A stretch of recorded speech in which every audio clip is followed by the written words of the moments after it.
My blissful gorgeous self, as much ladies, equality, superiority and supremacy is growing, Mahamaya Bhagavati is more relevant and helpful form of absolute truth towards the growth of humanity all over the world. Mahamaya Bhagavati's true nature is Satchidanandam. Satchidanandam of infinite power, infinite wisdom, infinite bliss. She is unmanifest and manifest both, exactly as absolute, exactly as abstract hydrogen and oxygen, H2O become liquid water, and that becomes solid ice assuming various forms. So also, Mahamaya Bhagavati is formless, but she also appears in Samadhi as one's true self. In a state of cosmic consciousness, she appears as divine light or as all-permeating absolute truth, absolute Brahma. And for all and everyone, she appears in stunningly, amazingly beautiful teenage girl form, riding on her ferocious lion. This lion is no other than Dharma itself, embodied absolute religiosity or highly ripened righteousness itself. For common people, for ignorance, for ambitious, for body and multi-million desire-obsessed people, Mahamaya Bhagavati is seated in the temples as wish-fulfilling, prayer-responding, suffering-eliminating Divine Mother form with various different and diverse names and forms, my dear friends. When one understands Mahamaya Bhagavati in fullness, enlightenment happens on its own accord. In Chandi, in Durga Saptashti, it is said, Itham yada yada badha, Itham yada yada badha, danavotha bhavishyati, tada tada vatiryaham karishyamyari samchayam. Ever since the universe has been created by her willpower or her Maya, she always resides in her anti-material transcendental world. When and where the monstrous forces arise to superpower and persecute the righteous people, and her devotees invoke her, then and there she incarnates and fights the demonicism and destroys them and establishes pious people's government and gives them wisdom to be in ceaseless communion with her, or just bestows on them enlightenment just by knuckle of their head. Okay? That is how it goes. After anti-material worlds are populated, celestial worlds and astral worlds are also populated. Then on earth, Vedic civilization, its wisdom with long life, tall size, highly wise Rishi Muni, Raja and Samrats were born and lived by the wisdom of Divine Mother. It was very happy days of humanity, so it is called in history as Satya Yuga. So for this history you have to turn on the pages of intergalactic history, which are still available in thousands of stanzas, pages, in verses. So, my dear friends, let us proceed. King Surat and Samadhi merchant lost their state properties families and kinsmen out of deception by their relatives. They left for forest and there they met and became acquainted with each other. Both had almost the same problem. They were craving and desiring and thinking for the same state, same kinsmen and friends and relatives who had no love for them. Rather, they had put them in a great deception. They approached to a great sage of their time. His name was Maharshi Medha. They offered obeisances to him and requested, "O holy sire, what is the cause of this confusion and horrible frustration? Even to us who are highly knowledgeable, we know our family, people and friends have no affection for us. Still, why so much attachment for them is tossing and turning our hearts all the time? What is the cause of such ignorance?" And Maharshi Medha smiled graciously and replied, "Mahamaya Hareshchesam Taya sammohyate jagat jnanam vichetansi Devi Bhagavati sa balada krishya mohaya mahamaya prechati taya visarjate vishwam jagadeta characharam saisha prasanna varada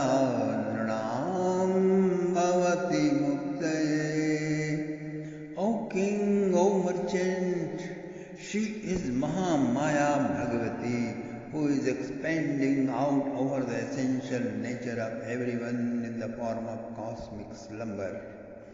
Due to ignoring her, mankind is hurled into the real pool of attachment and falls into dangerously hypnotic, dreamy mental projection nightmares of this material world and its illusory hopes and expectations. There is no need to be shocked with surprise. Even Lord Vishnu was put to sleep by her. Even to the mind of great knowledgeable, she drags down to the heart-trembling downfall. What to speak of others? But this she does only to them who are negligent and ignorant of her, and commits offences after offences.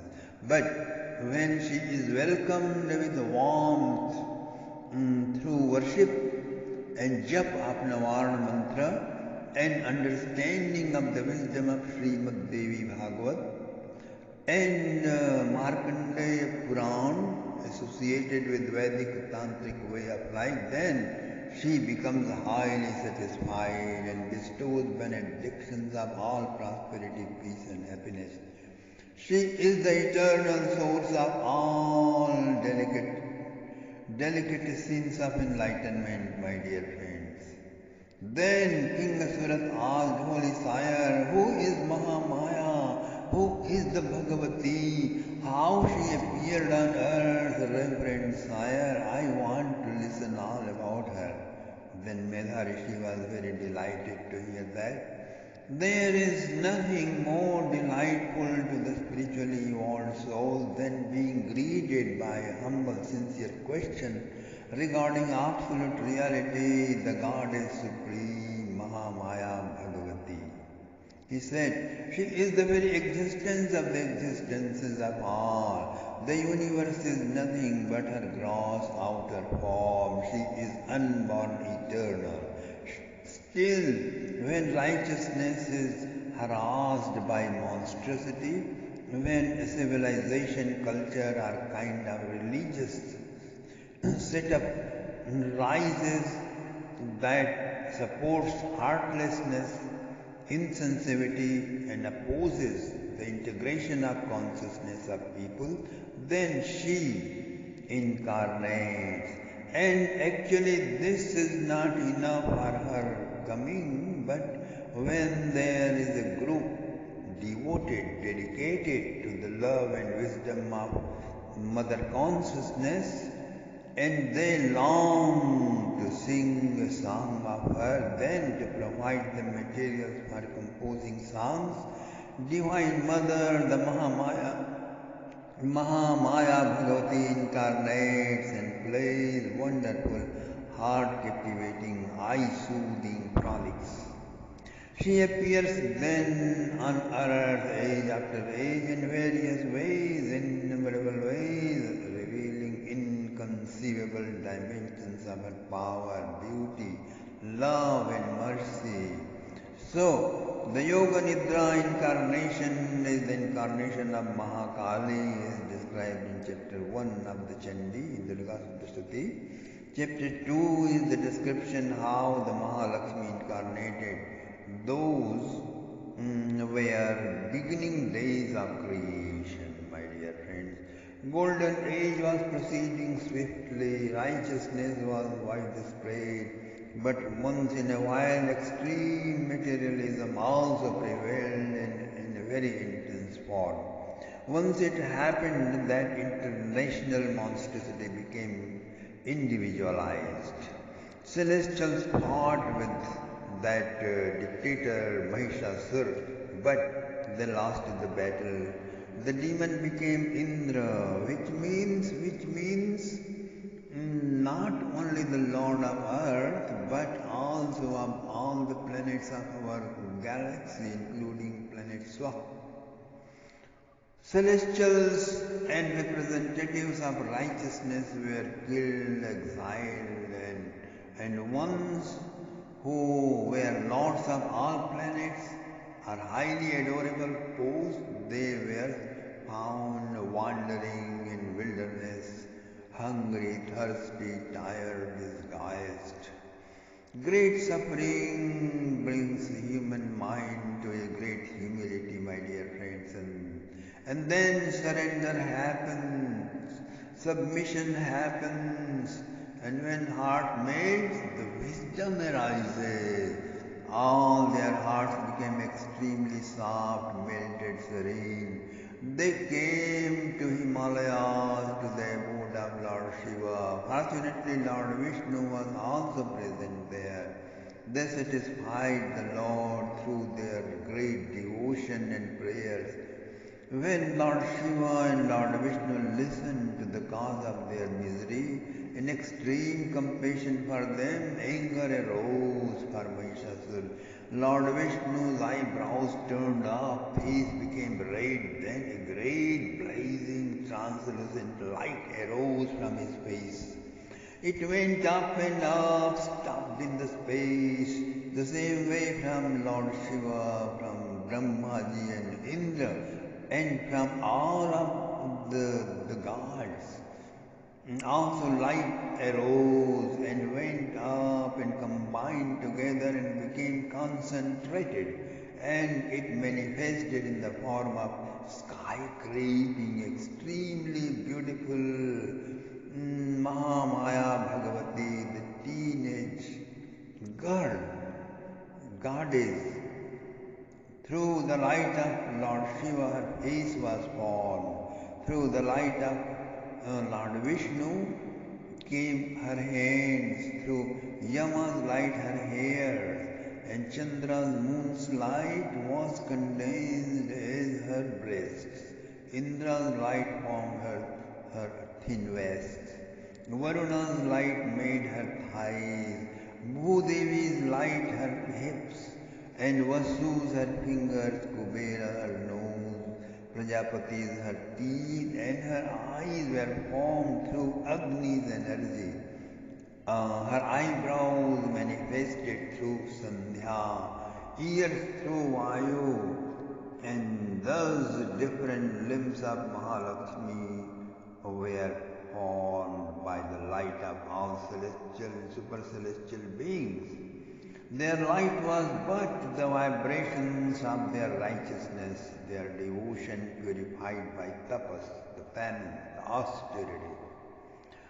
Seeing that wonderful form of Divine Mother, all celestials and representatives of Dharma became so happy that they all shouted, "Glory to thee, Jai Ho, Jai, Jai, Jai." All glories to the Mother Divine, all glories to Mahamaya Bhagavati.